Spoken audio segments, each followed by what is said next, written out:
The stories shared in this podcast reflect personal experiences and perspectives. While names and identifying details may be changed, these accounts are told truthfully to the best of our knowledge. Nothing in this podcast should be taken as fact about any specific individual or organisation without independent verification. Our intention is to share experiences, not to cause harm or defame. This podcast deals with themes of emotional abuse, manipulation, and deception. We share these stories not to sensationalize, but to understand how it happens, why it's so hard to see from the inside, and what it takes to break free. Please take care while listening. I can't forget what you said. It was reckless to use those words. Now I'm stuck on you, and I keep having these dreams where you run away from me, and I know it's not real, but I'm lost on how to feel.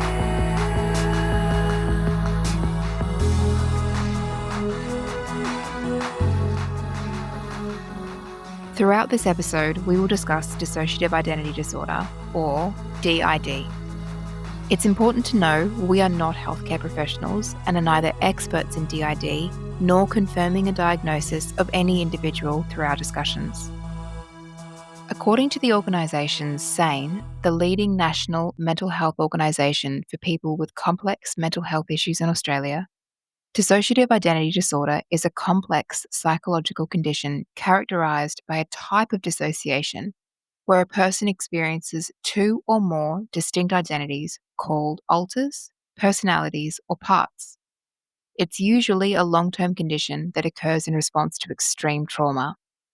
While estimates on the prevalence of DID vary widely, it's suggested that only 1.5% of adults meet the diagnostic criteria of DID. We've included our sources and additional resources on DID in the show notes of today's episode. For Jess, the days after Danni's first outburst were a haze of numbness and fear. Loving Danni was becoming increasingly like tumbling down a rabbit hole, and in his version of Wonderland, the rules changed daily, logic bent to his mood, and truth was only truth if he'd approved the script.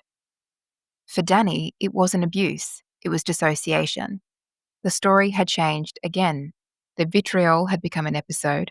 Cancer had become a psychological emergency of which Jess had somehow become the trigger, and Jess had become a full-time apology for her tone, her timing, and even for things she hadn't said. It was like Jess had wandered into a fucked up tea party with Danni playing all the parts, including the victim at the head of the table. But how do you walk away from someone when they're asking you to save them? And more importantly, when you still believe there's something left worth saving? The morning after Danni's episode, I was in a fog. He left quite early in the morning, and I was desperate to love that man back into existence. This is where he began the narrative of splitting or dissociation. Despite the irrational, abusive rage I'd experienced from him the night before, he very quickly returned to outlining the hurts and attacks I'd made on him. And I started taking responsibility for them. I didn't quite understand what I'd done, but I felt what had happened was my fault. Do you mean that you felt the episode the night before was your fault? Yes, I reflected on how it began and where it came from and what he was talking about when he was having that episode. And it was all about things I'd done. So how could it not be my fault? Did he help you with that narrative? I think he created the narrative and pushed it down my throat. So had you been communicating that morning after? Like, had you spoken on the phone or had you been texting at all? Yeah, I immediately went into crisis management. I just wanted to fix what was clearly broken. I had sent him a playlist of love songs to remind him of what we were, and he sent me this very long, what I think was meant to be an explanatory message about what had just happened. Yeah, we actually posted the content of that message on our Instagram channel for this, and that's a hugely personal thing for you to share. Was that really just one message? How did it feel to get that? It was a huge relief. Although it seemed to be pointing the finger at me, I kind of wanted that because if it was my fault, I could fix it. I kind of lent into the role of being the fixer at that point, which, knowing now what had followed, was a very dangerous approach or very dangerous perspective to take on in this relationship. I just wanted to control what was such a disastrous, chaotic time. I think the words that he uses, and, I'd let people read that so that they can understand how complex that message is. It is, in one word, to put it plainly, quite manipulative. If you read through, and I read through now and I go, wow, I can see what he was doing. I can see the intention behind the words. And at the time, it didn't feel intentional. It felt like someone who wanted to love and had a fear of losing what he loved. But now that I read it, it was pretty much this is your fault. You need to fix it. And I am the reasonable party. And I think that plays into a lot of the really confusing dynamic here, right? Because on the one hand, you're not really sure what's happened the night before. You're not sure what the situation is. You're still reeling from everything that's already happened in such a short time. And now, as you say, trying to gain some control back in this narrative. And on the surface, these are words suggesting a commitment to fixing or to being better or to recommitting to the dynamic. And you're right. In hindsight, there's a lot of manipulation in those words. In fact, it's a bit scary to read, but at the time, it's understandable to look and find hope in a lot of what was said there. Yeah, I think that's the manipulative part of it, right? It gives a lot of hope. He uses the word promise in there, but I don't think there's one point where he ever actually gives me accountability or a reason why whatever had gone on between us had led to that moment. And I think there's another part where I had learned by this point that I couldn't challenge him. So if I was to sort of bite back, not even bite back, if I was to gently ask, but what about what happened? How do you explain what happened? I don't think I would have gotten a reasonable response. I think it would have created more conflict. So I think I was trained at this point to just take what he said and respond on his terms. So, what did the rest of that day look like? That day he told me he'd taken himself to a psychiatric ward. It was a lot. I was relieved that he was seeking treatment, but I was also terrified and confused. I didn't know how to handle it on my own. It just seemed so entirely extreme. And the fact that my boyfriend, who is a psychotherapist, was now sitting in a psych ward. The implications as well stretched far beyond just what had happened to me in our relationship. I had thoughts swirling around my head of his children, his career, his reputation, and I felt responsible for causing whatever had happened. I wanted to protect him from all of these repercussions. I knew what he'd done was wrong, but I also had let myself believe, okay, this is a mental health issue. And then I just made a commitment to support him with whatever he needed. I also really needed my own support, but I just didn't know how to say these things out loud and have them be real for everybody. Absolutely. I recall I went to your house after work that night, and I just felt so shell-shocked, just really numb. I think you and I had some conversations about how I was going to tell my mother about this. Yeah, we did. And we spoke about how important it was for her to know for so many reasons. Firstly, because she is the central point of your life and you needed support just as much as he did going through what he was going through.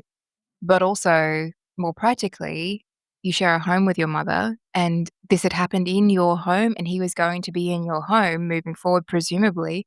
So, giving her that opportunity to have safety in her own situation too. So, there was multifaceted reasons. Yeah, I knew I had to tell her. I guess my biggest fear was not telling her what had happened. She's a hugely supportive person and would be very understanding. I just didn't want to leave him. But I knew it couldn't go on like that. Our relationship was sinking essentially, and something had to change. Also, I think it's that context of you're still early in this, and that very human thing of imagining a future with a person once you've realized that you would like a future with a person, and trying to figure out how this new development could play into what a future would look like. It's very complicated. Hugely complicated. It was barely 6 months of a relationship, and some people are still dating at that point, and we had moved into this place that was like, I had a responsibility for this other human being, and it was beyond my capacity to manage, but I truly believed I could manage it at that point. Yeah, at this point, the dynamic was very much swift and care, and those two things are mutually exclusive concepts. So I can only imagine how difficult it was. Yeah. A relationship, I know, is not weighted on the length or it's all about these feelings apparently. And so I had never judged the fact that we'd moved so quickly. I don't think that was a red flag necessarily, but it still was a lot. I had come to learn so much about this individual in such a short amount of time, and there was a lot going on. It was chaos. It's the only word I can use to describe his life at the time. It was chaos. There were so many layers. I finally hit a point where I was like, I need support with this. I need to be honest with the people around me. And I had kind of always had this belief. I think it's really important that you have someone or someones to talk to about these things, particularly in abusive relationships, because you do need that outside perspective. And I remember thinking at the time, if I'm not telling people around me, it's very unsafe. What I didn't realize is just telling people doesn't make it safe. That's interesting that you say you felt like you had moved so quickly. Do you actually think you had, though? Because on the one hand, you were embedded in his life in such a huge way because of the way you needed to respond to his health in the beginning and then the mental health. But in so many ways, the actual dynamic of your relationship and who you were as a couple and where you were as a couple hadn't really moved forward terribly fast at all. I think that's a really important question because how do you measure commitment? What constitutes commitment in a relationship? Is it that you have an increasing level of responsibility for someone? Because if that's it, then yes, I felt like I was very responsible for things that went on in his life and I wanted to support him with that. Is it moving in with someone? Is it saying I love you? I don't know the answers to these things. And I don't think there is a clear cut answer. I think it's case by case. So when you say we hadn't moved forward on a lot of aspects of our lives, we hadn't. We hadn't really integrated our friend groups. I hadn't met anyone in his life at this point. It was intense between the two of us, and we had shared a lot about ourselves with each other, but there were certainly things that people who would consider what a committed relationship looks like just weren't in place. The one person who had truly been let in on our relationship was my mother. I had to tell her what was happening.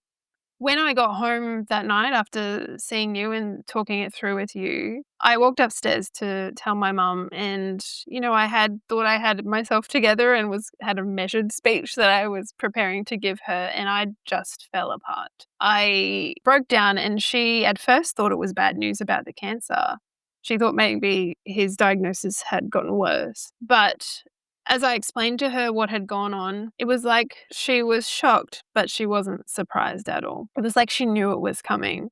She was so amazing, and we spoke deeply about the patterns and what she had experienced in her own life.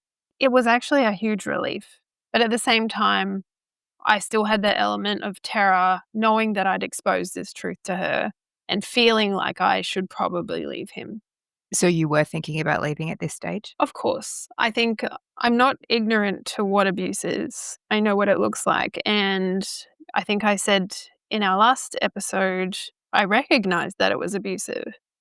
I don't think anyone should ever excuse away or tolerate abuse, but there was just something in me that didn't want to let go. And that's the question, right? I have always thought that if someone did something like that to me, I would just be goodbye, no more.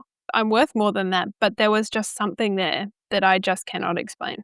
And I think that just speaks to the fact that it is more nuanced than a black and white answer. Every situation looks different, every relationship is different, and it's never as simple as saying, "This happens, you leave now." Exactly. That is something I will struggle with, I think, for the rest of my life, trying to understand what had gone on here. I remember at the end of everything, my mum said to me, "Was he hypnotizing you? Was he drugging you?" Because that is the contrast of what she knew about me, who she knew me to be, and why I would let myself be put in this situation. It sounds extreme, but that's what it feels like. It feels like some kind of brainwashing or hypnosis. Why am I in this, and why can I not let go? So later that evening, Danny and I were texting.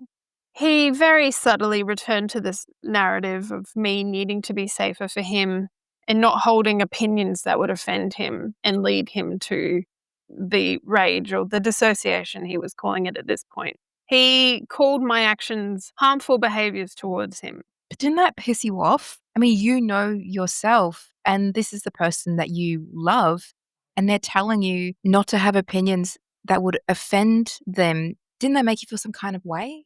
Yeah, it was entirely frustrating because I couldn't understand what opinions I'd in fact held that were so offensive, so rage inducing for him. At the same time, though, I had already put myself in this position of having to fix it. I was the reason, so I had to fix it. Whilst it wasn't obvious to me what my opinions were that was so harmful, I wanted to find out and I wanted to stop it. He told me I clearly couldn't commit to being safe for him, and I felt like I was failing him repeatedly. It was like I'd just been through this terrifying experience, and all he could focus on was my inability to repair with him. He told me it felt like I was abandoning him and pushing him away, and I could not wrap my head around it. All I wanted to do was be the safe person. But no matter how I approached it, it just was never the right approach. I was trying my best to give him space, but also show him love. And while we were texting, I asked him if he wanted to talk and just say goodnight and just be loving towards each other. And he'd started this whole narrative about how I need to make sure I'm going to be safe for him because, I was so harmful. And so I offered to talk and not mention what had happened at all. And he continued to push and say, I need to be sure you're not going to engage in any harmful behaviors with me. And so I said, I'm just here to listen and support you. He kept pushing with this idea of me not being safe to talk to. And so I thought, okay, he's clearly needing space from me. And so I offered him this space. I told him I loved him.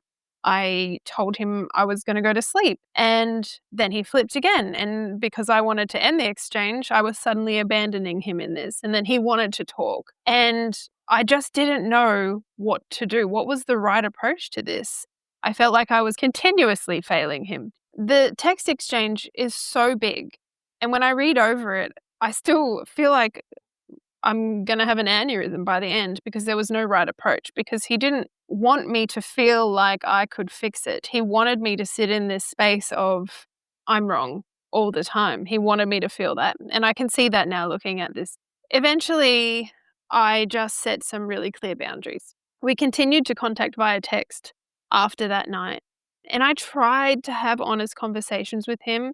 And while there were sweet moments throughout this, I still could never get it right. He was flipping between hopeful and committed to this helplessness and despair, and it was just really confusing. I really thought I was doing all the right things. I explained that I was confused and overwhelmed and that we needed space apart. I told him I was concerned for his health and that he needed to focus on getting more sleep and therapy, and I told him that if we were to be together, he had to promise not to touch any kind of drugs. I told him how much I cared about him and how much I loved him and that I wanted to support him, but I really needed space for my own mental well-being. I asked for a week apart from him, and he at first reluctantly agreed. He seemed a bit devastated by it. He couldn't understand why I needed that physical space. He told me he had connected with his friends and he was also committed to focusing on his own health. I very explicitly asked him to engage a therapist, and I said I wanted evidence that he'd done so. And then I continued taking responsibility for whatever my part was in all of this. Did he actually agree not to touch drugs? And did he ever give you that evidence of engaging a psychologist? He made a commitment that he wouldn't be using drugs at all and that he was researching therapists that were specialists in dissociative disorders. So he kind of did back it up. You know, these commitments coming from him kind of gave me the affirmation that we were both committed to being in a safe relationship. I remember having a conversation with him about having healthy conflict. You know, relationships are filled with conflict. You're not going to avoid it. So I said to him very explicitly, let's commit together to having safe, healthy conflict. And if we both know it's heading in a direction where it's not going to be safe, we end the conflict. Yeah, absolutely. Because conflict is actually quite a good thing in relationships, but there's a massive difference between conflict and chaos. Absolutely. I think what is really apparent now, and even when just hearing you say that, yes, conflict is healthy and we all have it. You and I have conflict and we learn how to talk it through and give each other space to express our feelings. The difference between you and I and Danni and I is Danni wanted the conflict. That's what gave him the power in our relationship. So there was never going to be a way that it could be healthy. Yeah, he's really positioning himself here as the merchant of chaos and you as his earth partner, keeping him rooted in that chaos, isn't he? I have never met anybody who has had so much happen to them. And I used to say that to Danni all the time. Everything happens to you. None of these things happen to me. They happen to you. I think there's also an important element in here where I don't think he'd explicitly told me, but suggested that my trust issues have a lot to do with what was going on between us. And so What do you mean by trust issues? In what way was that manifesting? it wasn't about having trust issues necessarily, but we had had conversations early on about positions on trust. So I've always believed that someone should earn your trust. And I recall he would say trust is innate and you should trust someone, like love. He believes that you don't learn to love someone. Love is there. It exists. And so we had these opposing opinions on the issues of trust and love. And so I think him knowing my position of you need to earn someone's trust led him to suggest that I had a lot of mistrust built in me. After trying as many ways as possible to support Danni to be healthy, Jess realised that the only thing she could do was try to put in some boundaries, not just for her sake, but for Danni's too. I had asked for a week apart from Danni and he had agreed so I could get my thoughts together and process what had happened. The conversations to date had been around his mental health and his needs and, what I was doing to contribute to that. And I just needed some space to think about it and to see what I needed. The weekend after, though, he fell sick with a stomach virus. And I eventually caved and broke the 7 days and told him to come to me. He arrived and he just slept. And it felt really good having him there resting in my arms. And I was just watching him sleep and be peaceful. I made a promise to him that night that I would care for him in every way I knew how. And I committed to being the healthiest version of myself so I could support the healthiest version of him. So you felt like at this point you could find a way to move forward with the relationship? Yeah, I thought we had a real reset. I thought that knowing how damaging what had happened was, we both realized how important it was for us to check ourselves and to check how we were showing up in this relationship. I thought it was my opportunity to fix it. I had been trying to fix it. And I really did take ownership for my part in what had happened. And I believed he had done the same. And so he went back home the next day to be with his kids, but there was another incident. He was helping his ex move some furniture and he'd accidentally let her cat out. He told me that she had reprimanded him harshly and had said it was all his fault, which then sent him into another dissociative episode. I tried to calm him over the phone, but he continued to spiral. He started speaking about himself in the third person again, and it was the dissociation all over again. I was trying to minimize what had happened. It was a cat. Cats return. They get out all the time. And the cat did eventually turn up and all was fine. But during that period, I was just so entirely worried about him all over again. I asked that night if I could come and be with him, but he was strangely adamant that I didn't. His bathroom still hadn't been repaired because the insurance company was dragging out its assessments or something, and he said he was going to go find a motel to stay in for the night so that he could at least get some work done. At that point, I asked him to send me details about the therapist that he had engaged to support him, and he started speaking strangely to me as if he didn't know what I was talking about. What do you mean strangely? As in speaking in the third person or being vague in his response? He was vague in his response in that I had found a team in Amsterdam, I think it was, that specialized in dissociative identity disorder, and I wanted him to reach out to them for support. He was really mindful of engaging someone on shore, given his profession. So I had said to him, "Did you reach out to the Dutch team?" And he started saying, "What are you talking about? The Dutch football team?" And he kind of just ignored my request. And I didn't want to push it for obvious reasons, so I just left it. We then spoke to each other sweetly for the rest of the night and then fell asleep. And then it was Monday and another week began. So he just went straight back into work and life and everything, no pause? No pause. It just moved on. Like it was just a blip on the radar. Danny was back into his hectic work schedule, and I was doing my best to be sweet and funny and just consistently and constantly remind him that I loved him. He, that night, told me that Roxi had dropped in so that they could try on costumes for a party she was hosting, but he wanted to talk to me on the phone. So he called me and said to me, "I just need to go outside because if Roxi hears I'm on the phone to you, she'll get upset." And that really shocked me. Like, she drops in out of the blue and then is upset that you're on the phone to your girlfriend? Okay, so 1, his friend comes over to hang out and try on costumes for a costume party, and 2, why would she be upset that he was on the phone to his girlfriend? Okay, so, well, actually, after we had the phone call incident where he'd come to surprise me and we were having lunch and she was really upset on the phone, he told me that they had actually dated in the past. And I had assumed, based on how upset she was, that she'd actually been in love with him. Okay, so yeah, that seems like a reasonable assumption on your part then. Did he go into specific detail about how long ago they dated at this stage? Yeah, he told me that it was a very long time ago that they had dated and they wanted different things. And so they decided to end it and they just became friends and they'd since developed this really deep friendship. So would you say you were feeling a bit of jealousy of Roxy at this point?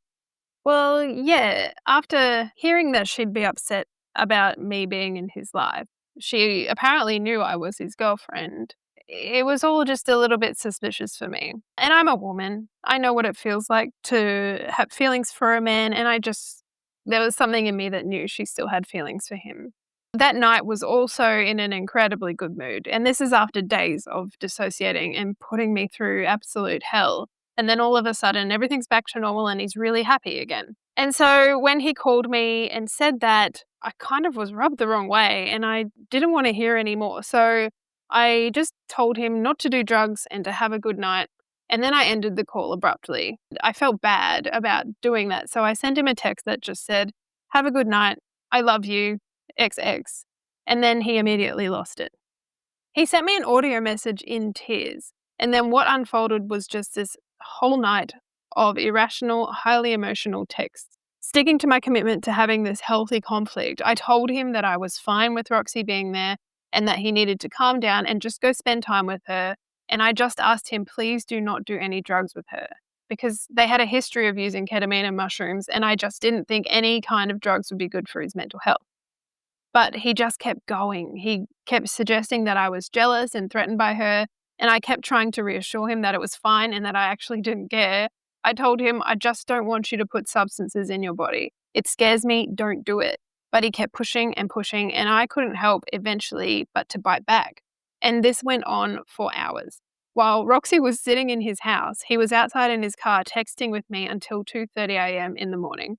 And I again ended up apologizing. I felt like I'd gone back on my very recent promise to be healthy in conflict with him, and despite trying to put an end to this disagreement, I kept engaging with him. It was my fault again. Do you mean the argument was your fault or the fact that he was upset was your fault? I think the fact that I kept replying to him was my fault. He kept pushing me and I kept responding.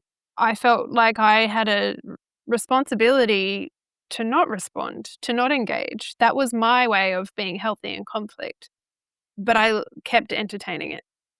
What's interesting about this is that in many ways, Roxy's the first person in his life that you quote unquote meet.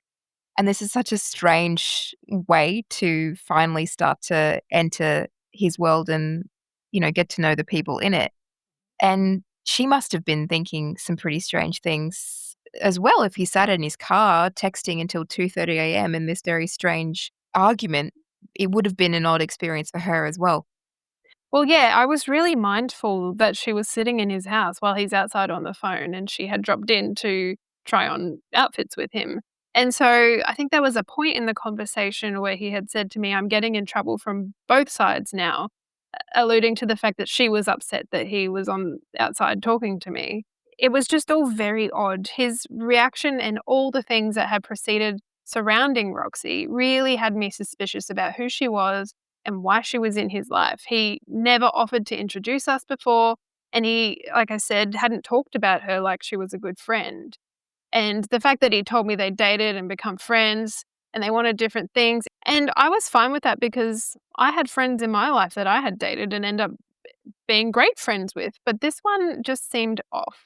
I told him that it was clear she had feelings for him and that being with me was upsetting her. And then she very quickly became a weapon. Roxy suddenly became the one who was regulating him and supporting him and his dissociative condition, and she had very quickly implanted herself in my life. She offered to talk to me after this so we could connect and support him together. I really explicitly told Danni I didn't want a relationship with her. I didn't want to connect with a woman who had feelings for my boyfriend, and my very presence in his life upset her. And look, this is a confusing one, right? Because the lens in which this is being offered is what it is. But if we take all of the drama and chaos out of this story, this bit is actually just an incredibly normal fucking instinct, right? Most people don't feel terrific about having friendly relationships or friendships with people who are romantically attracted or attached to their partner. Yeah, and I had reflected on this a lot. I didn't want to be the jealous girlfriend. I didn't want to be the one who isolated him from all women in his life. That's definitely not the approach I was taking. I was happy for him to have friends. He was bisexual, for goodness sake, so anybody was an option. I didn't feel threatened by her until she seemed threatened by me. And I'm curious to understand what it is that she felt you both needed to support him on. And what I mean is, did you get the sense that she knew about the DID, or do you think that she was referring to cancer? At the time, I assumed it was about the dissociation. I thought she must have known what had happened the weeks before, and that's why she was reaching out. But now that I think about it, and in hindsight, I very much think she was talking about cancer. I think she believed he had cancer too. So I started to question his story about her. I was feeling really unsure about the truth in the matter. And so I asked explicitly, when did you actually meet and when did you stop dating? And he avoided this question, telling me there are things about Roxy he couldn't share with me because they are her problems. And it would be a breach of her privacy if he told me. But he alluded to her having misperceptions about what their relationship was. Misperceptions? What kind of misperceptions? Well, he kept dancing around it, and I just kept being really clear. I wanted to know 2 dates, when they met and when they stopped being romantically involved. It eventually came out that they had in fact started dating just a month before he'd met me, and that she thought they were seeing each other for a lot longer than they actually were his words. It had become clear to me that Roxy and Danni had actually been involved up until very recently, And those moments of her being upset were likely the end of their relationship. So he had lied to you. I had been through so much with him already, and he was hiding this other woman from me. Yes. I started to feel sick and confused, and I told him she just needs to understand that we were in love and that if she knows that, she'd back away. I started using examples of men in my life who I had dated and who had partners who were uncomfortable with me in their lives, so I had backed away. I told him about my friend Jeremy, who I had dated over a decade ago, and that we'd become brilliant friends, but how I had backed away because his girlfriend was uncomfortable with our friendship, and that's what you do for your friends. Danny very quickly grabbed onto this narrative and turned the focus to me having this unrequited forever love with Jeremy. So, an example I was trying to give of why it's strange for Roxy to be so deeply attached to our relationship gave him a weapon that he would use for the rest of our relationship. Anyway, I didn't want all of this love and effort that I had already invested in Danny to just be thrown away because of another woman. And so I eventually accepted that she was in his life, they were friends, and I needed to support him with that. And so I eventually decided that I would keep my friends closer, my enemies closer, and I reached out to her. I sent her a message and I apologized for what had happened the night earlier and kind of said to her, I just want the best for Danny and I want him to be supported. And she sent me a message back. Are you happy to share her response? Yeah, I received a message from her and it really kind of annoyed me, if I'm being honest. It was kind, but it I'm just going to read it out so you can interpret it for yourself. So she said, Hi, Jessie. I appreciate you reaching out. I also asked Danny for your number too. It's become very clear that what is in Danny's best interest is a supportive network surrounding him at this time, and that's what my intention is in having this line of communication. I would assume that it would be confusing to have someone you don't know at all closely supporting Danny, and for it not to feel like that is somehow impacting the care you want to offer him.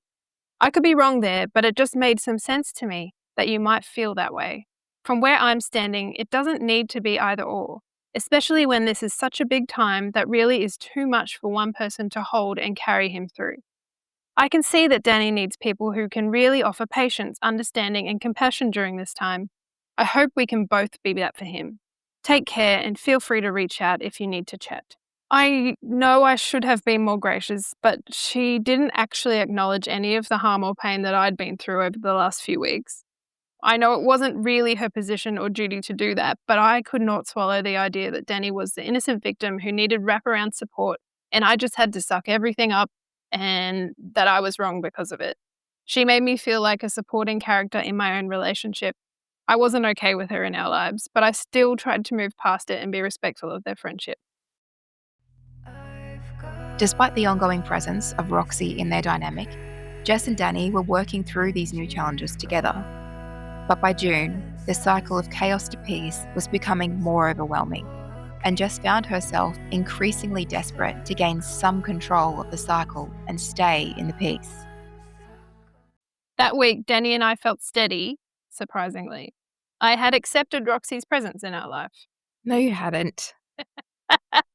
But I think it's also...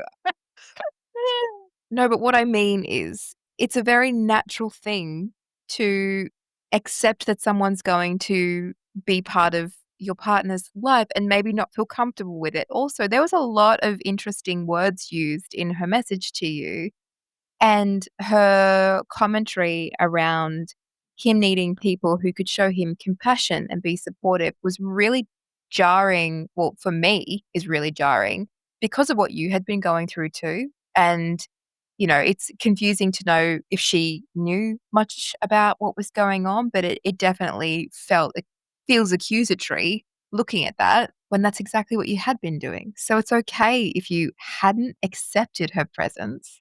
Okay, well, maybe acceptance is a strong word. I think by this point, I was so worn down, and this was not a battle I wanted to fight on top of everything else. So, okay, rather than I had accepted Roxy's presence in our lives, maybe I had picked my battles. Yeah, look, I mean, obviously just really sacred to him. Danny had been speaking with a therapist about his dissociative disorder, and he was fearful that he had revealed too much. They had known that he was a psychotherapist, and for him to be so unwell would mean his license would be compromised. So he had this massive panic because he'd revealed too much. And naturally, when he was panicking, he took that and put it onto me. And so he had sent me a string of texts in this panic. And when he started panicking, I started panicking because my fear was that it would end up in the same place it always did. There'd been so many ups and downs where we would have these really great moments of, okay, everything's calm and peaceful, and then it would jump again because something would happen and he'd be in this big, explosive, chaotic mood. And so all I wanted to do was find that peace and then just hold on to it. Why couldn't we just hold on to the peace? So I wanted to have a discussion with him. I thought that perhaps all of these stresses that were appearing in his life were the reason why he couldn't settle, why he couldn't just stay in this peace land. And so wanted to have a conversation about him getting some real help, not to deal with his dissociative disorder, but to deal with the things that may be triggering it. So, Jess, did you invite Wayne over to moderate that conversation or to support you in that conversation? I invited Wayne over because, Wayne has got a very long history of supporting people and working in the field of mental health support. And, Wayne's also lived his own life and has a whole lot of experiences to draw on.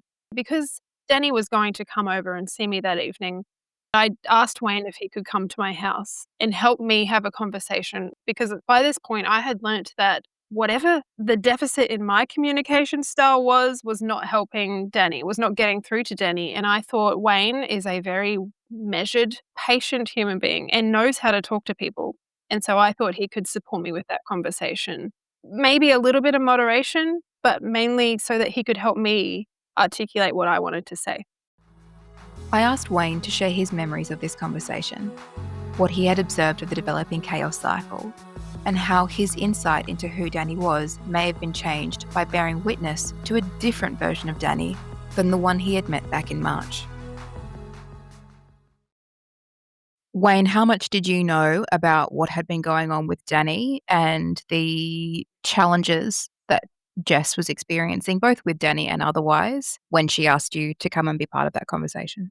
Jess had mentioned that he had sort of sought a therapist out to sort of go through some things. I'd also been privy to the work overload and some of the other stresses and the other sort of things that were happening in the sort of previous couple of weeks.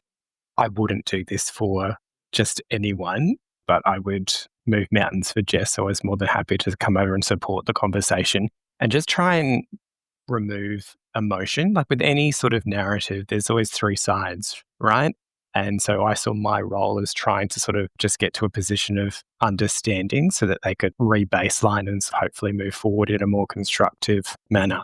Following the conversation he'd had with his therapist, he decided he needed distance from me. So he didn't end up coming, but Wayne, of course, arrived and we were having a conversation, I think, Wayne and I, just about what was going on. And then Danny phoned me. I guess I kind of took that opportunity to say, well, Wayne's here with me. Can Wayne help me articulate some things to you?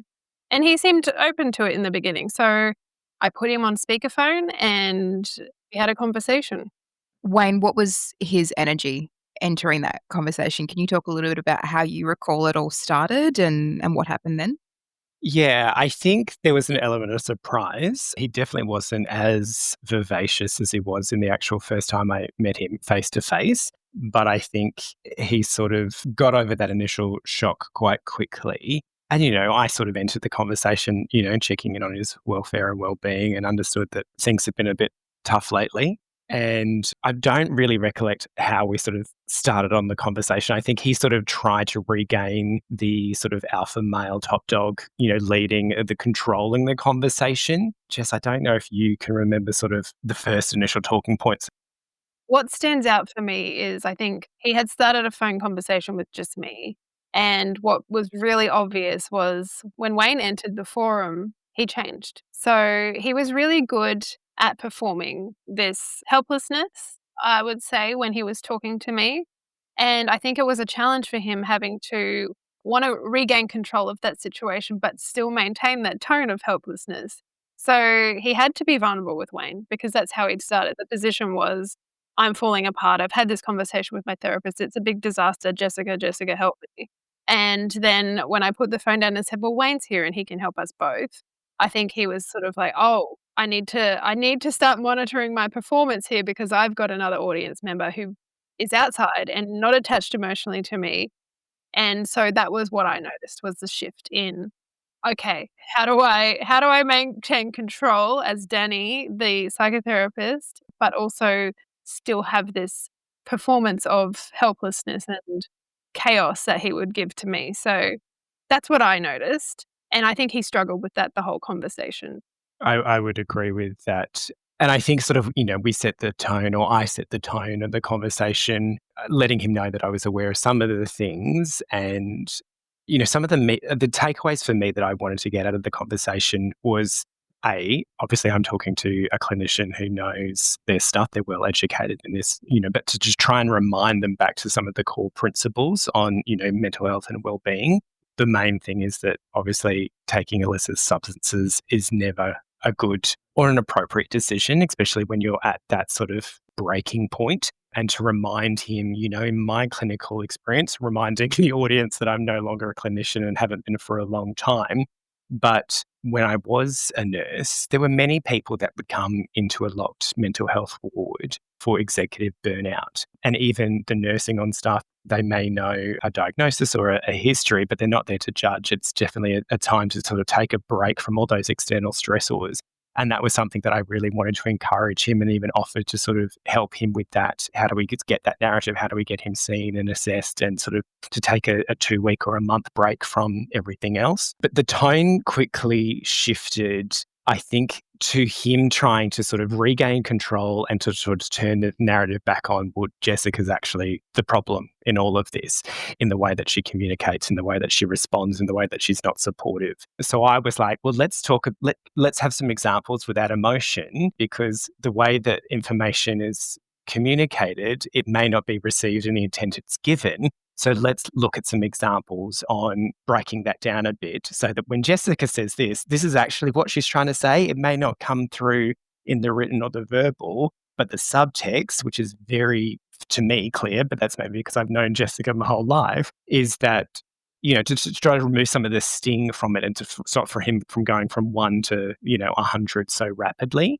So there was a couple of back and forths around some of that. And then he tried to, go into the etymology of language and sort of stuff. But so I was meeting him with some of that. But then things quickly escalated to conversations that Jess and Danni had been having around Roxi and a party and other things that were sort of, I was like, oh, okay, we're going to go into this world now. And just trying to break down why would Jess be so upset around this other woman in Danni's life, given the misinformation or the miscommunication of exactly what that relationship is and or was. So I'm curious, Jess, at this point, how much were you participating in this? Was it very much Danni talking to Wayne about you, or were you also active in the conversation at this point? Because it's such a curious dynamic. I appreciate how, I don't think the word confronting is right. I don't think Wayne is easily confronted, but I think it was a big ask to throw someone into that conversation. I was certainly participating, but I must say I was not rational at this point. Having Wayne in the room to back me and knowing that Wayne knows me and knows my intention, I felt empowered somewhat to start expressing some of my real feelings. And so I took that opportunity. Wayne was mediating so well, though, and he wasn't just there protecting me and defending me. I think Wayne was helping Danni have space. And Wayne, I think there were a few times where Wayne even said out loud, just maybe just pause for a little bit. And so he really was giving space for both of us. I think the challenge was that a lot of the narratives that Danni would use were used to control me. They weren't used because they were genuine feelings or beliefs. They were about controlling me and making me believe something. And so having Wayne in the room be able to remove that element of control, going, okay, well, you can say these things, but this is the reality and this is how Jess feels. And so that challenged him somewhat. And I'm saying that because it wasn't like a true mediation session. It wasn't like Danny had an opinion that he was trying to bring forward that I wasn't hearing. It was that Danny wanted to control a situation. And so that became really obvious in this conversation, I think. It wasn't like two people disputing over who owns a car or not. It was this person who was trying to control an entire relationship. And when someone else was in the room, he couldn't do it easily. I am a big believer in nonverbal communications to help gauge my responses and how to interact with that environment. So that was a little bit thwarted through it being over a telephone conversation. But thankfully, Jess and I have a really nuanced ability of nonverbal communication with a raised eyebrow or a look. But there were definite, without throwing Jess under the bus, there were times throughout that conversation where she was getting frustrated. And I was like, no, Jess, I think it's really time to just listen to Danni, but also make sure that they both had equal space to sort of counter argue or, reassert what their thoughts and feelings were over that particular exchange or moment or interaction. But I think that's such a great point as well, because conflict is conflict for everyone involved, right?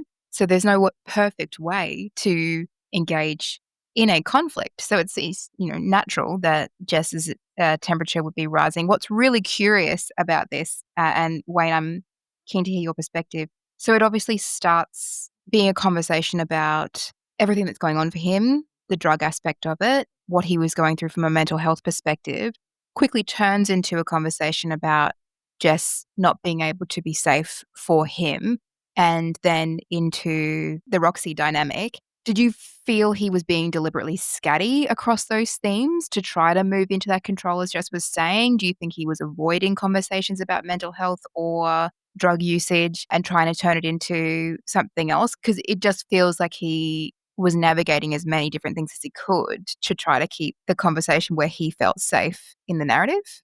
100%. Because I try to alter the cadence of my conversation speed in these things. And I recall with both Jess and Danni, I would be like, oh, hang on, I'm just going to stop you right there. Can we go back to this? And let's unpack that. And then he would want to go off on several other tangents. And I'd be like, okay, let's park that for now and go back here. If this is the cause of stress for you and the relationship, we need to talk about this bit and not go on to these other little things. And so it did become very sort of erratic and as soon as sort of I was feeling I was gaining ground and making a point or sort of going, oh yeah, so when this happens or Jess says this is actually what she's inferring, this is what she's meaning. And then I checked with Jess to go, is that right? I would never want to speak on Jess's behalf, but try to sort of get a through line. And then the topic would quickly change to something else that Jess had done wrong or that she wasn't supportive of, which was, quite frustrating to try and navigate because it was sort of like, well, what actually, my takeaway from the conversation is that actually there's some things going on in Danni's world that he probably needs to address. Very few of them have anything to do with Jess at all, but she was the sort of punching bag, of want of a better word, for you're going to be the totem figurehead of everything wrong in my life comes back to my meeting you, and now everything's unraveling. But I can also appreciate that, when people are going through times of mental distress, the brain is not based in reality. It's sort of fight, flight, freeze sort of mode. So everything was sort of definitely at breaking point. And I kept on trying to get back to, I think we need to try and come up with a plan that keeps him safe, but also, he has responsibilities and obligations. But I think taking a pause on that and seeking professional medical help is the best option, because I was very sort of concerned that things could be going awry very fast for him on a personal level. And how did it feel? You're one of Jess's people, right? How did it feel hearing him say things like that to someone who you know very well, while also trying to balance out that, oh, this is someone who's going through something, and be so measured in it? Were alarm bells going off for you? This is not a safe person. This is not a person that has all the capabilities of thinking safely for themselves, let alone being in a relationship. I had many concerns. I know he's a father and he's got a professional career.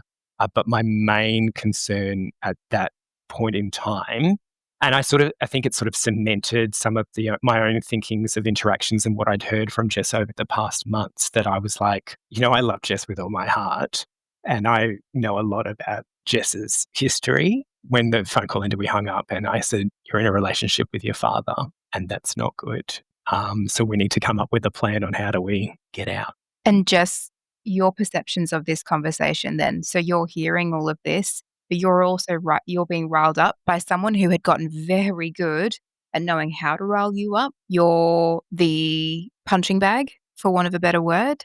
You are the human experience trying to navigate this dynamic with your boyfriend, understanding intellectually everything that's going on, but feeling your own ability to control yourself and the situation just fly out the window. Where were you in this? How was your temperature rising? How did you feel about all the things that he was saying back to you and where he was taking everything? It's a theme that will come up a lot.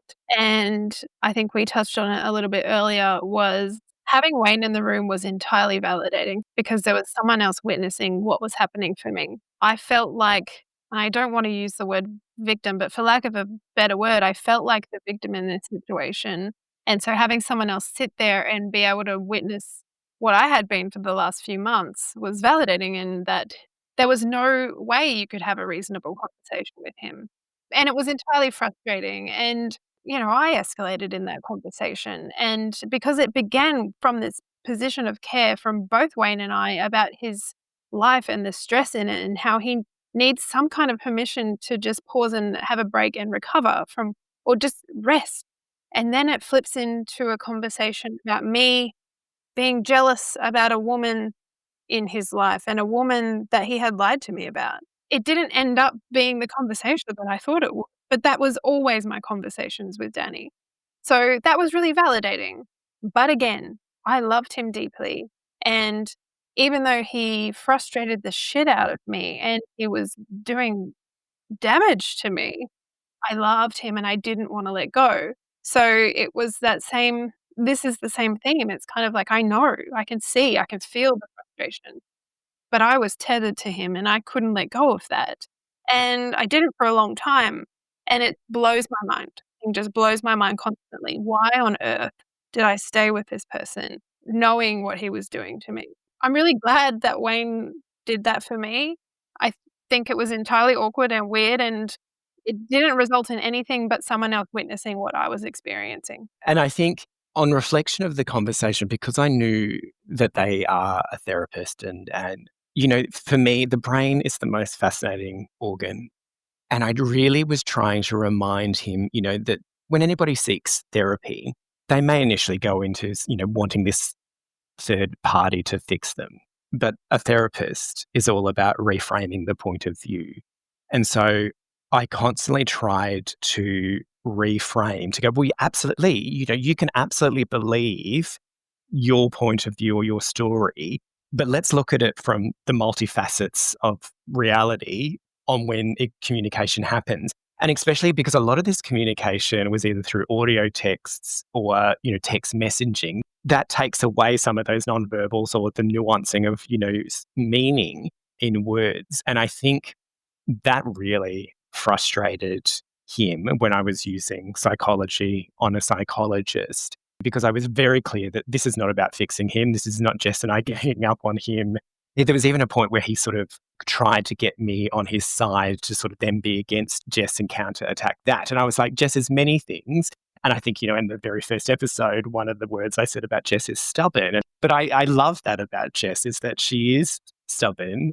So there in the rapport building of the conversation, there were times where I would agree with him and disagree with Jess and around some of those things, but then to try and get that through line of actually, let's look at this from all angles. So this is all obviously coming through the context of he has started talking about DID. How was he presenting? Was he present? Was he speaking in a third person? What was his mental and emotional state feeling like? Were you getting a sense of this episodic person coming through in the way he was communicating, or was he just cognizant? He was quite cognizant throughout the majority of the conversation, albeit erratic.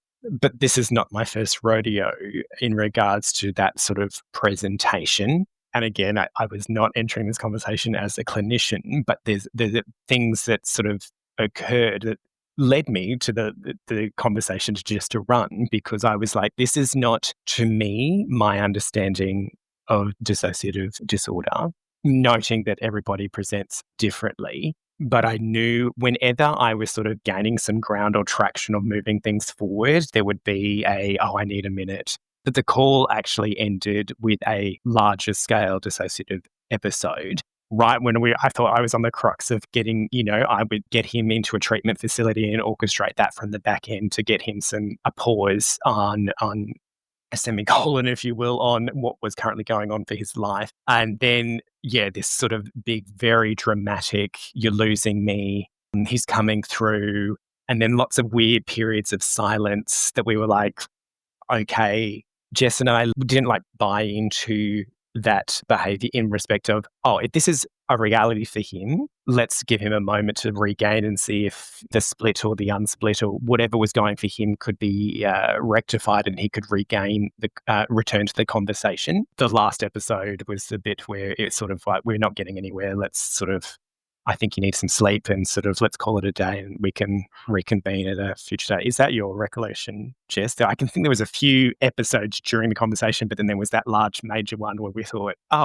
actually, we think we got to a point of understanding all points of view. That was classic Danni. He would try his best to control a situation, and then when it wasn't working, he would resort to, I'm gone. Danny's in the box. He's here now. And so, it wasn't that I didn't believe it to be a reality for him that he was experiencing these things. I was at the end of my rope. I don't think I couldn't accept that anytime a conversation would lead into what I needed or what my boundaries were, that's where it would end up. Maybe boundaries are a trigger. There were points in the conversation, it turned into this thing about Roxi being in his life, and that was a benefit. I got to talk about how she made me uncomfortable and their relationship made me uncomfortable. It seemed to resolve somehow. I feel like he kind of understood that.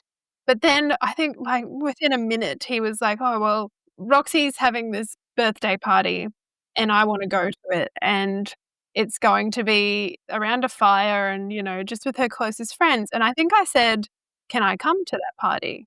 Am I allowed to attend and meet her and be a part of that? And Wayne, I think he said no. I think he said she wouldn't be comfortable with that. And I just screamed. Because I was so frustrated. I thought he'd heard me and I thought he'd understood, and then clearly he didn't, or he didn't care. And I remember at that point, I think Wayne stepped in and was kind of like, Jess, stop your shit.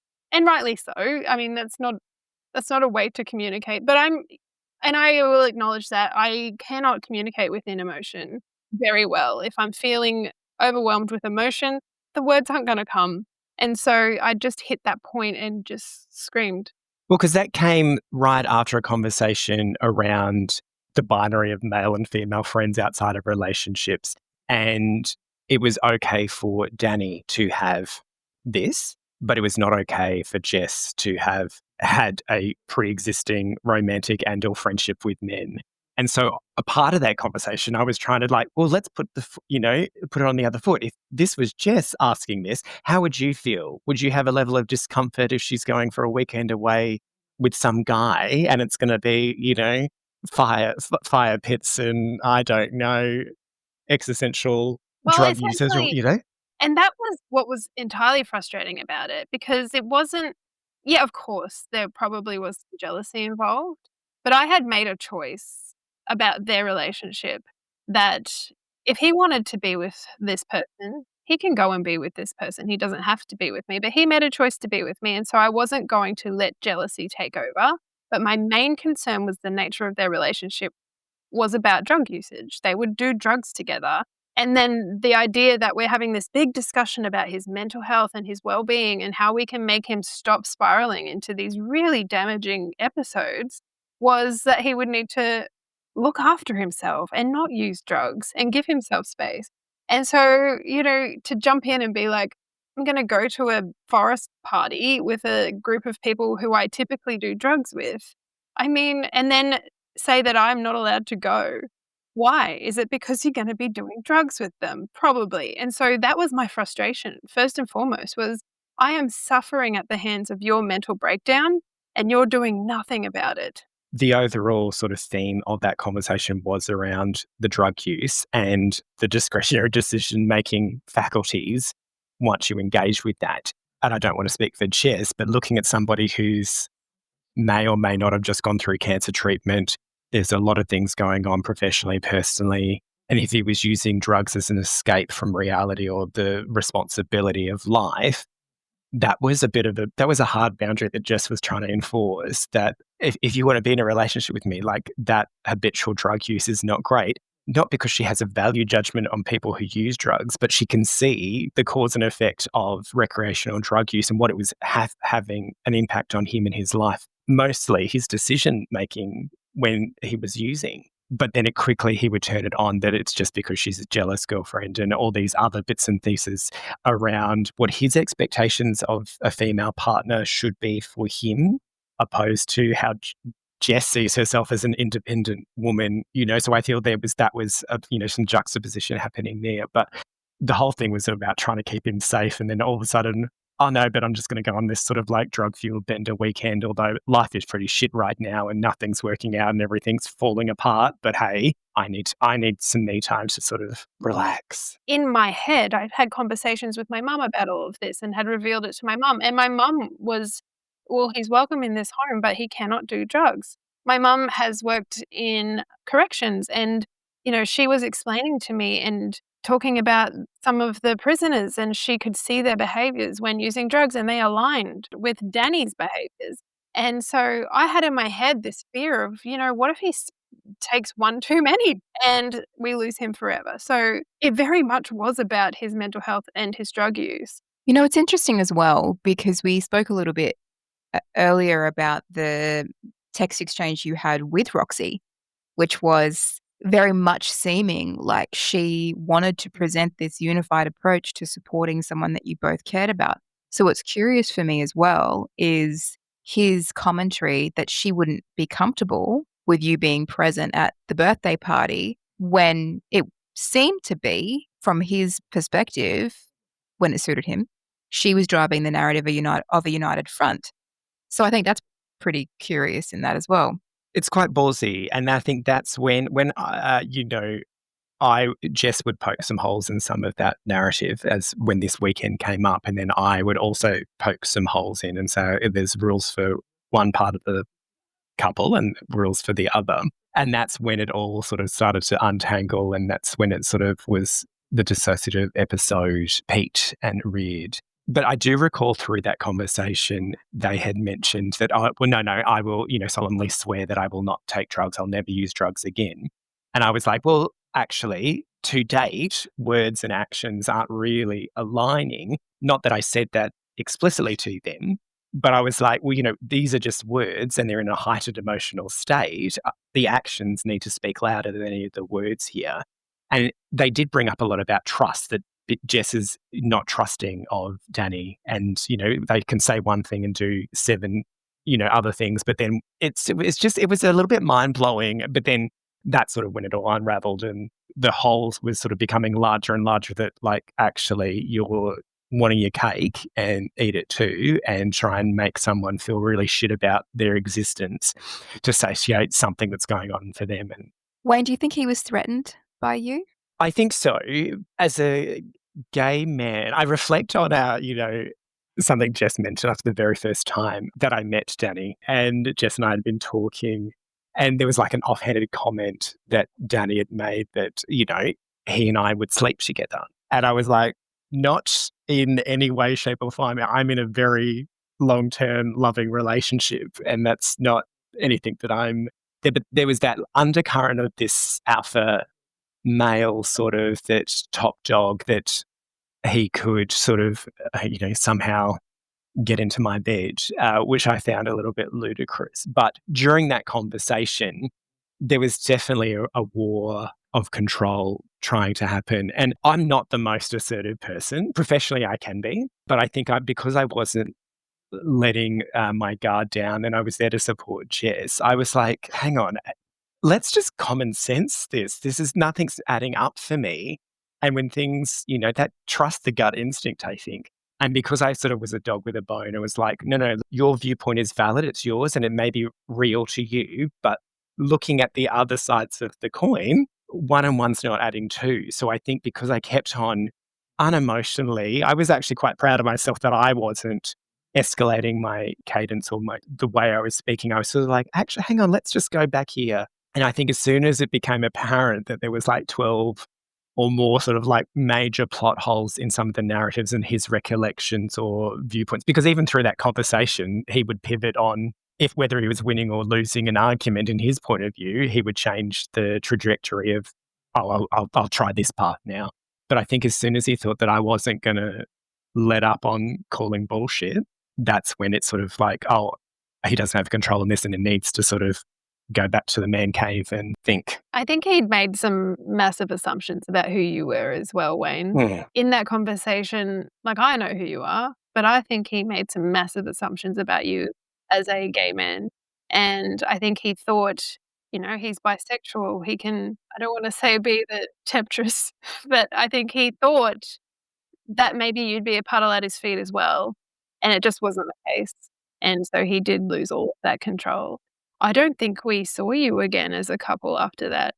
One last time. But yeah, very late in our relationship. So, Yeah.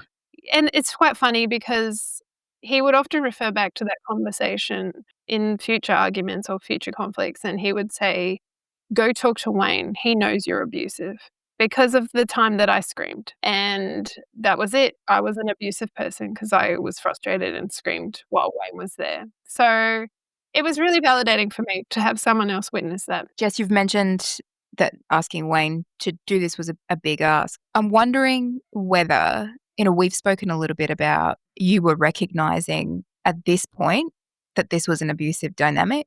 You had the conversation with your mum, but was still facing that internal thing of, if I'm telling the truth about him, I'm going to have to leave because people are going to be starting the judgment and all of that sort of stuff and maybe not being ready to see that. Do you think there's any part of you that invited Wayne to be in that conversation so you had a bit of a silent witness without having to say or make comment on what you thought might be happening for you, but almost it's just like I might jump in on that, in that Jess and I have a really tight relationship. And I think from my external looking in, I would never judge Jess ever. There's no judgment. I'm there to support her, ride or die. And I think I was a safe space outside of her mum because there was things that weren't yet disclosed to Jess's mum. But I think there was a bit of a sense check that if I thought that this was not great, that she would have to sort of start believing it, So I was sort of the external manifestation of the gut feel or thought process for her. But it's hard, right? Because there's so much that's interlinked into relationships. One of the first steps is deciding to leave, but it's really hard when you've got lives intertwined. And it's really hard in this day and age because the shame and blame of what others think around relationships, or will they have a value-based judgment on why I stayed so long. It's really hard to get that voice outside of the head to actually come up with a safe plan to start the process of extracting yourself from that unsafe situation. And my only hope is that I was just always there as a side buffer to be a calm against the storm. There are conversations that I've had with, Jess's mum, with you, Keeks, with others, with my partner, Matt, around like, how do we support? And I think that's why this podcast is so good, is because there's no one answer, right? Every situation is going to be unique, but it's make sure you're having those conversations, make sure you're offering that support, but also like a safe space to sort of like, how about we have an afternoon where we're not talking about any of this and we're just going to, doom scroll and laugh at funny memes. It's part and parcel, all with the subtext of trying to regain Jess's confidence and independence in herself and her own abilities, that she's strong enough to take the next step. And so it's like Paula Abdul, sometimes it's one step forward, two steps back. We won't go into any analogy about opposites attract and little wolf cartoons, but But I think it's a great point as well. And there's that other thing that comes into it, which is you can know something in your gut. You can know something to be true and still not be ready to accept it. And Jess, I think your mum said to you at some point in time, you're not ready to see it yet, but you will. And I think that that's such a huge part of it too. So when you're seeing this occur and knowing who Jess is and that internal struggle and your presence in that might have actually given her a moment of pause to navigate how to know for sure what she was going to do next or how to accept for sure what she was going to do next without it being reactionary. Because it feels like a big thing to say, hey, I have an abusive partner. That's a big accusation to make, right? And it's natural to need to spend a bit of time working through that or to understand it, even if you know it to be true at some point. So the fact that you could be there as that witness to something that is a very fucked up thing, that was a fucked up conversation. Let's just call a spade, right? You were witness to it, and Jess could see at any point she could have someone to look at and be, a bit of an eye raise, a nonverbal cue of this is something else now without having to explain it. And I think there's so much wealth in that, and it's like you say, a bit of a minefield in how to approach these situations. But and I think for me, the brain is hardwired for struggle, and the brain loves familiar without, breaching anybody's privacy. This was a very familiar relationship dynamic to Jess. So the gut might have been saying, oh, this is a bit odd, but it was very familiar. And the brain loves that. So you're then having a conversation with the heart, the gut, and the brain to go to try and reconcile what is the next step. And that's why it's so important that conversations like these are happening so that people can not feel so isolated and to see sort of, the life cycle of relationships and not repeat behaviors. Or if you do repeat them, don't blame, shame yourself or feel guilty. But there are ways forward and there's many avenues to sort of progress that. Yeah. It's a fucked up situation. That's the point though, right? I think I'll constantly struggle with why I stayed, but it is so complex. Even after that conversation, I was texting with Danni that evening and I made a decision to leave him that evening. I said to him, it wasn't an outright, I'm going to leave you. It was I cannot be in a relationship with you and Roxi. And so I thought he would choose her. I thought he would choose to keep that friendship. I thought he wouldn't like that I was giving him an ultimatum. I thought that was my way out. Even in that moment, he was texting me, I remember, and he was saying, "Can you please give me Wayne's number? I need to talk to Wayne about what you're doing." And that's really interesting. I can't imagine what that conversation with Wayne would have been because after, we'd sat there, he could clearly see that Wayne was going to be in my corner. So, yeah, I kind of tried to leave him after that conversation. But then he chose me, and so I didn't, and on it continued. But I think it's important to say I wasn't ignoring what people were saying about him. It was sitting there in my head, but it is complex, and I believed he had a mental illness. And so how do you stop loving someone because they have mental illness? I had made a decision to support him. I thought I could handle it, and I thought I could fix it because it was so familiar to me. Jess, I remember when you and I were discussing the incident the first time, his first episode, my immediate fear was that this was not a safe person. And what I mean by that is I felt he could become very physically unsafe for you. And my fears went directly to that place.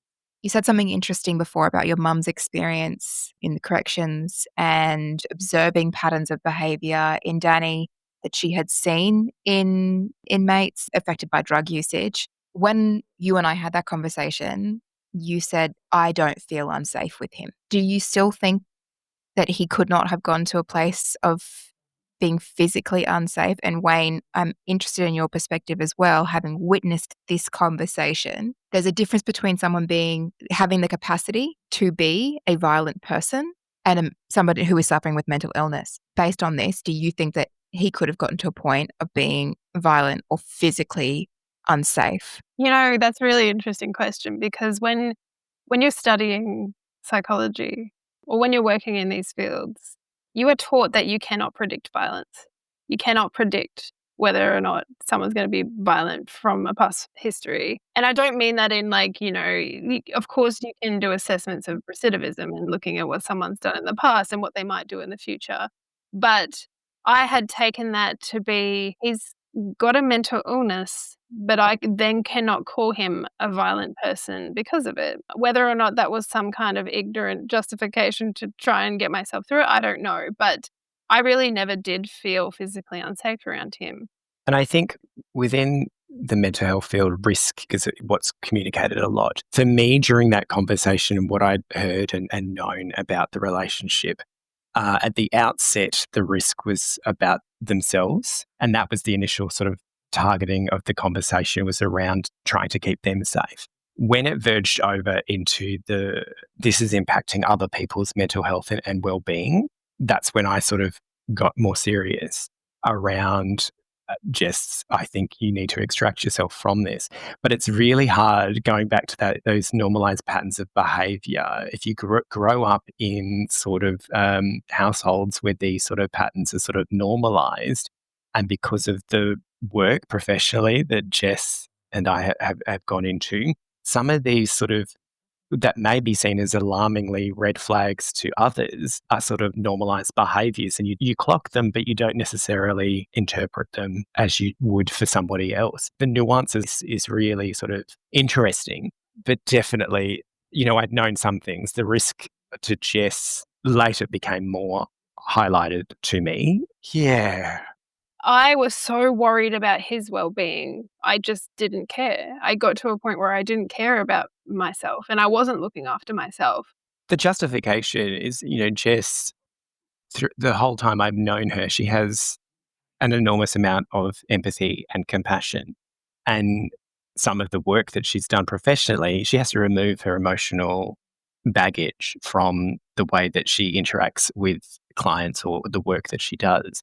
And I think it's really easy in times of distress or dis-ease that your default is to just not think about yourself. It's all about the other person and making sure that they're safe. So I think it's really important, those, gentle reminders, whether they're subtle or they're quite full throttle, to go, actually, hang on, I'm also a part of this. What am I doing for myself? I think that's such a good point. It's also kind of hitting on a hilarity here, if anything can be hilarious in this particular conversation, because Danni was very accusatory of you, Jess, but also of everyone in your life, or lacking in empathy or being superior.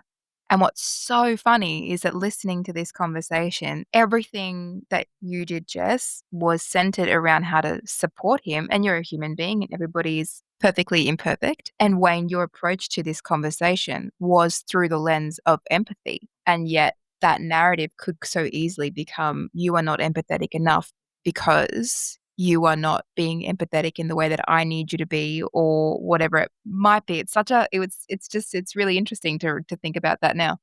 Well, and it's funny you mentioned that, because the whole narrative of the conversation was around supporting this person to get their mental health and well-being back on track so they could then focus on all those other things.